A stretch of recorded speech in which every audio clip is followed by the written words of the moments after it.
अस्सलाम वालेकुम मेरे प्यारे प्यारे देखने वालों और मुझे सब्सक्राइब करने वालों, लाइक करने वालों, आपका बहुत बहुत शुक्रिया।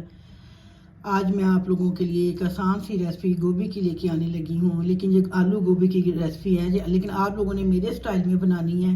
तो गोभी पकाते हुए हल्की सी गोभी में से स्मेल आती है, तो ये इस तरीके से बिल्कुल वो कोई खुशबू गोभी की कोई स्मेल नहीं आएगी और गोभी इंतहाई लजीज और मज़े की बनेगी। चलिए मैं स्टार्ट करती हूँ। देखिए पतीली रख दिया एक ऊपर इसके, ये 1 चम्मच इसमें आयल का डाल दिया।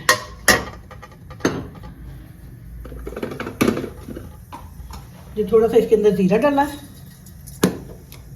थोड़ा सा गोभी को इसके अंदर फ्राई कर लिया।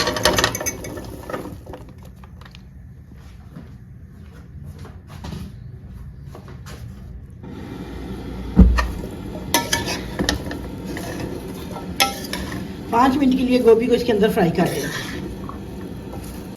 ये गोभी फ्राई हो रही है, तो मैं आपको इसके मसालों का बता दूँ कि इसके अंदर क्या जाएगा। ये 2 अदर टमाटर जाएंगे, जो अदरक का पीस है, थोड़ा अदरक ज़्यादा डालिएगा। गोभी में अदरक ज़्यादा अच्छा लगता है। और जो लहसुन अदरक का पेस्ट है, ये सिर्फ मिर्चें हैं 2 चम्मच, ज़रा मिर्च है आधा चम्मच, हल्दी है, ये सूखा धनिया है और ये नमक है। नमक हंसते ज़रूर है। ये सारी चीज़ें इस मसाले के अंदर जाएंगी, वो मैं आपको अभी बताती हूँ। अम्मी अभी आपने इसमें 1 चम्मच ऑयल शामिल किया है, तो क्या आप और ऑयल डालेंगे तो वो किसी नहीं बचेगा? आज जब मैं प्याज फ्राई करूँगी बाकी वो ऑयल उसके अंदर डलेगी। ये सिर्फ गोभी को थोड़ी सी गोभी की ख़त्म करने के लिए, स्मेल ख़त्म करने के लिए थोड़ा सा घी डालें। मतलब आप अभी इसको लाइट सा फ्राई करेंगे? लाइट सा फ्राई करूँगी, हल्का सा इसका कलर चेंज होगा तो आज हमने इसको उतार लेंगे। ठीक है। गोभी मैंने फ्राई होने के लिए रखी हुई है, तो अभी बेटा आ गया उठ के कि मेरे लिए नाश्ता बनाए। गैस की वजह से सबकी रूटीन बहुत ख़राब है, तो उसके लिए जो मैं चकोर पराठा बना रही हूँ। ये देखें इस तरीके से इसको बेले, जब बिल्कुल इसकी शेप खराब नहीं होगी।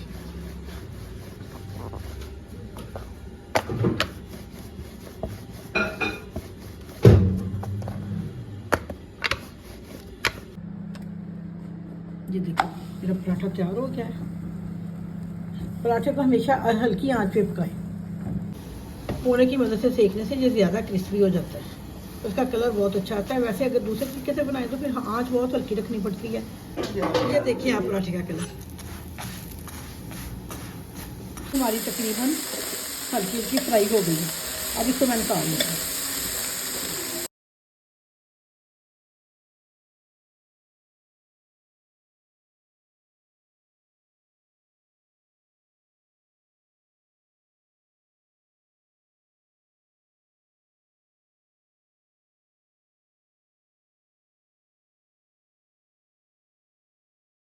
मैं प्याज फ्राई कर रही हूँ, इसको हल्का सा ब्राउन करना है, ज़्यादा ब्राउन नहीं करना, नहीं तो काला हो जाएगा।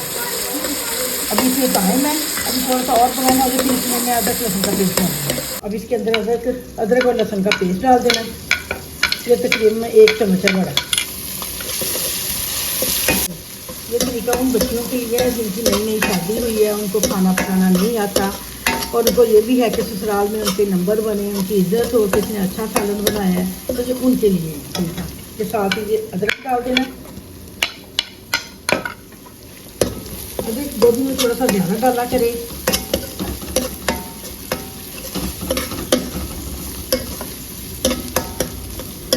बस ये टमाटर डाल देने हैं।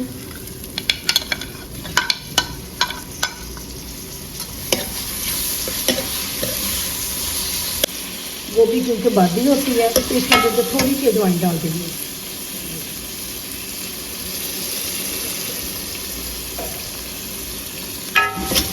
ये सब सारे मसाले इसके अंदर डाल देंगे।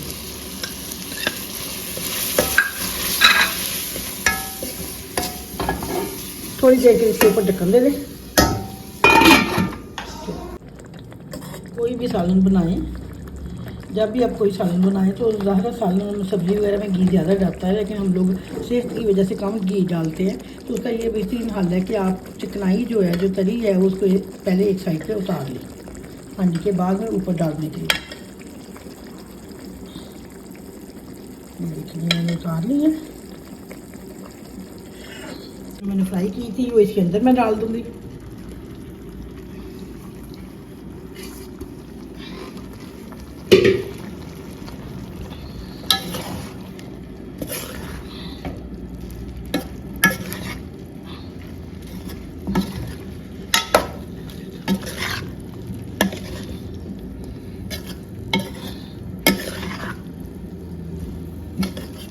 गोभी को कभी भी बहुत ज़्यादा बारीक ना पीसे, जरा इसके बड़े बड़े फूल रखें, क्योंकि जब मसाला पकते पकते ये बिल्कुल भुल जाती है तो खड़ी खड़ी गोभी देखने में भी प्यारी लगती है और खाने में भी मज़े की लगती है। अच्छा, हल्की सी गली हुई है इसलिए इसको ज़्यादा टाइम नहीं लगेगा। अब इसी स्टेज पे आके इसमें आलू डाल देगा।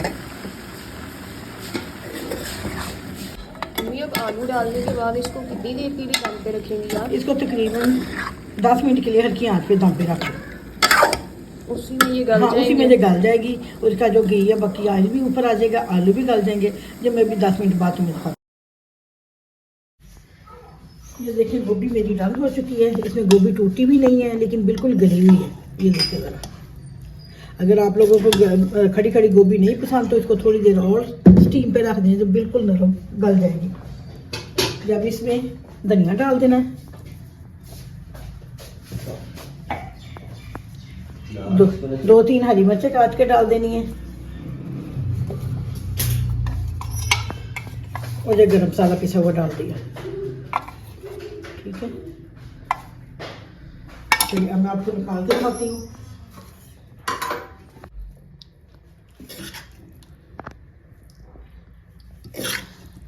जो मैंने ऑयल निकाला था,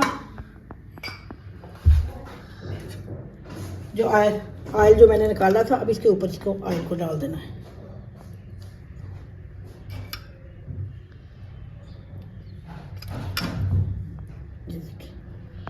बाद लोग ऑयल पसंद करते हैं, बाद लोग नहीं पसंद करते।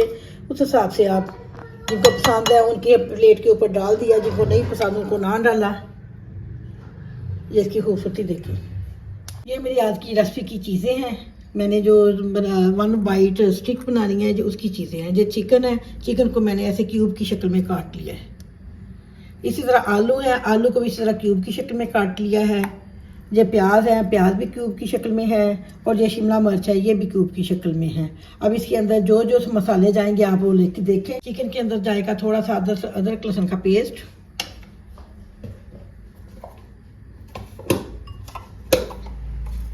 ये मोटी ज़रा मिर्च, काली मिर्च अंदाजे से ही डाल लें।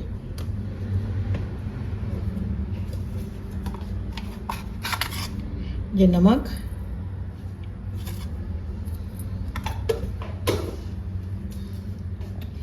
एक चम्मच सोया जो सिरका,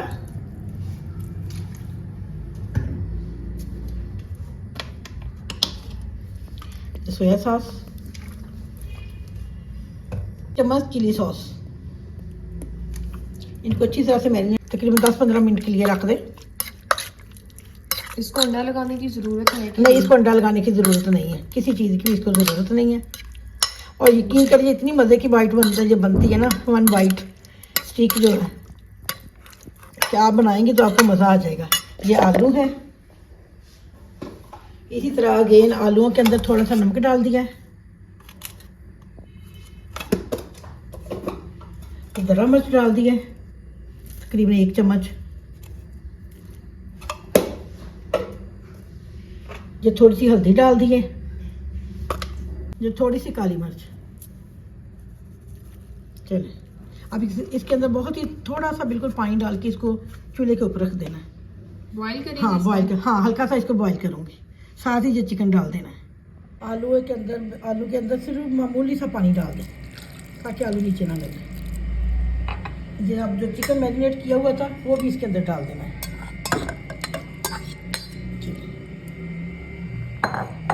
अच्छी तरह से हिला के इसको थोड़ी देर के लिए बस नीचे लगा देना है कि उसी में आलू डल जाएंगे, चिकन भी तकरीबन इसी में तैयार हो जाएगा। उसके बाद क्या आप इसको फ्राई करेंगे? हाँ, उसके बाद मैं इसको स्टिक के ऊपर लगा के फ्राई करूँगी, अंडा लगा के फिर फ्राई करूँगी। ये भूल चुके हैं, गल चुके हैं अच्छी तरह से।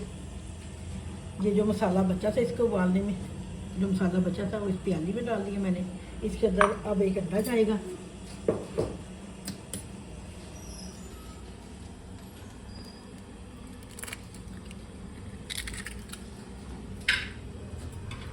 बचे हुए मसाले में हाँ, बचे हुए मसाले में अंडा जाएगा।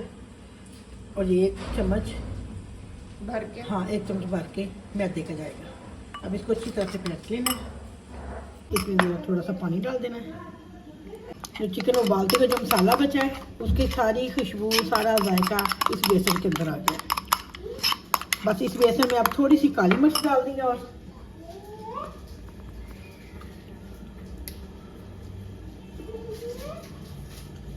ये तकरीबन इतनी काली मिर्च डाल देनी है।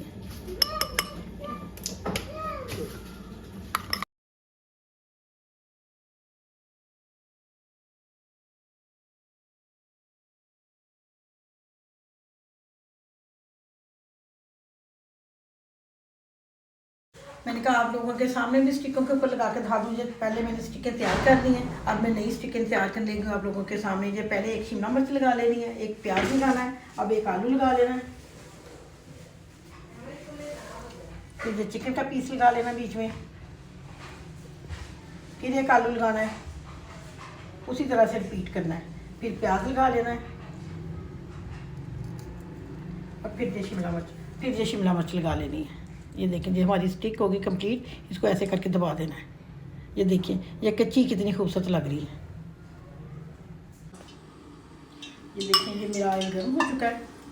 अब मैं इसमें 1 बाय 1 डालना शुरू करूँगी।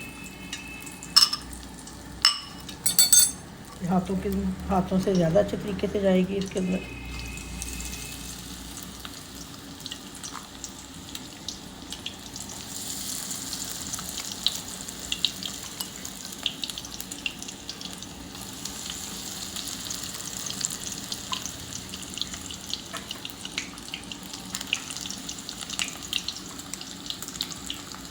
ये रजब का महीना है और बहुत ही बरकतों वाला, फजीलत वाला महीना है।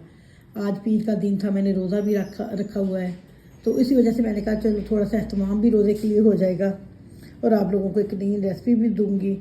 रजब के महीने की बहुत ज़्यादा फजीलत है। ये महीना मेरे अल्लाह का महीना है। मेरे नबी ने फरमाया कि रजब अल्लाह का महीना है, शुबान मेरा महीना है और रमज़ान अल्लाह की उम्मत का महीना है। रजब के रोज़ों की भी बहुत ज़्यादा फजीलत है। कोशिश किया करें कि रजब में जब भी मौका मिले रोज़ा रख ले। पहले 3 दिन का रोज़ा 3 साल का कफ़ारा है और रजब के महीने में किसी दिन के भी रोज़ा एक माह का कफ़ारा है। इसलिए आप लोग कोशिश किया करें कि इस तरह के कोई ख़ास दिन आते हैं उसमें इबादत का भी एहतमाम किया करें और अगर हो सके सेहत इजाज़त दे तो रोज़े का भी एहतमाम करें। मेरा अल्लाह हमारी ये काविशें, छोटी छोटी काविशें कबूल फरमाए और अल्लाह ताला हमें अपनी ख़ास रहमतों से नवाजे। आमीन। आप लोगों को भी अजान की आवाज़ें आ रही होंगी। रोज़ा मेरा इधर ही खुल गया है। तो पहले था मुझे कि मैं अपनी बुक को चेक करवाऊँगी, लेकिन अब मैं खुद ही चेक करूँगी। उसने मेरी बेटी ने मुझे रोज़ा बना के दे दिया है, तो अब मैं रोज़ा खोलने लगी हूँ। अल्लाह ने मेरा रोज़ा कबूल फरमाए और आप लोगों को सब कुछ सेहत दे, तंदुरुस्ती दे, अपने हिफ्ज़ो मान में रखे। आमीन।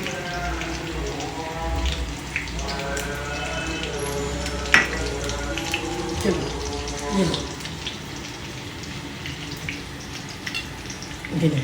ये वन बाइट से एक अब मैं खुद ही ट्राई करके आप लोगों को बता रही हूँ।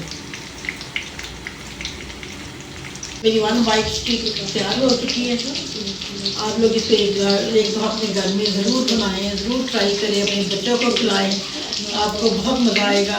और मेरे चैनल को सब्सक्राइब भी करें, लाइक भी करें और ज़्यादा से ज़्यादा शेयर करें ताकि मैं आप लोगों को अपनी नई रेसिपी दे सकूँ।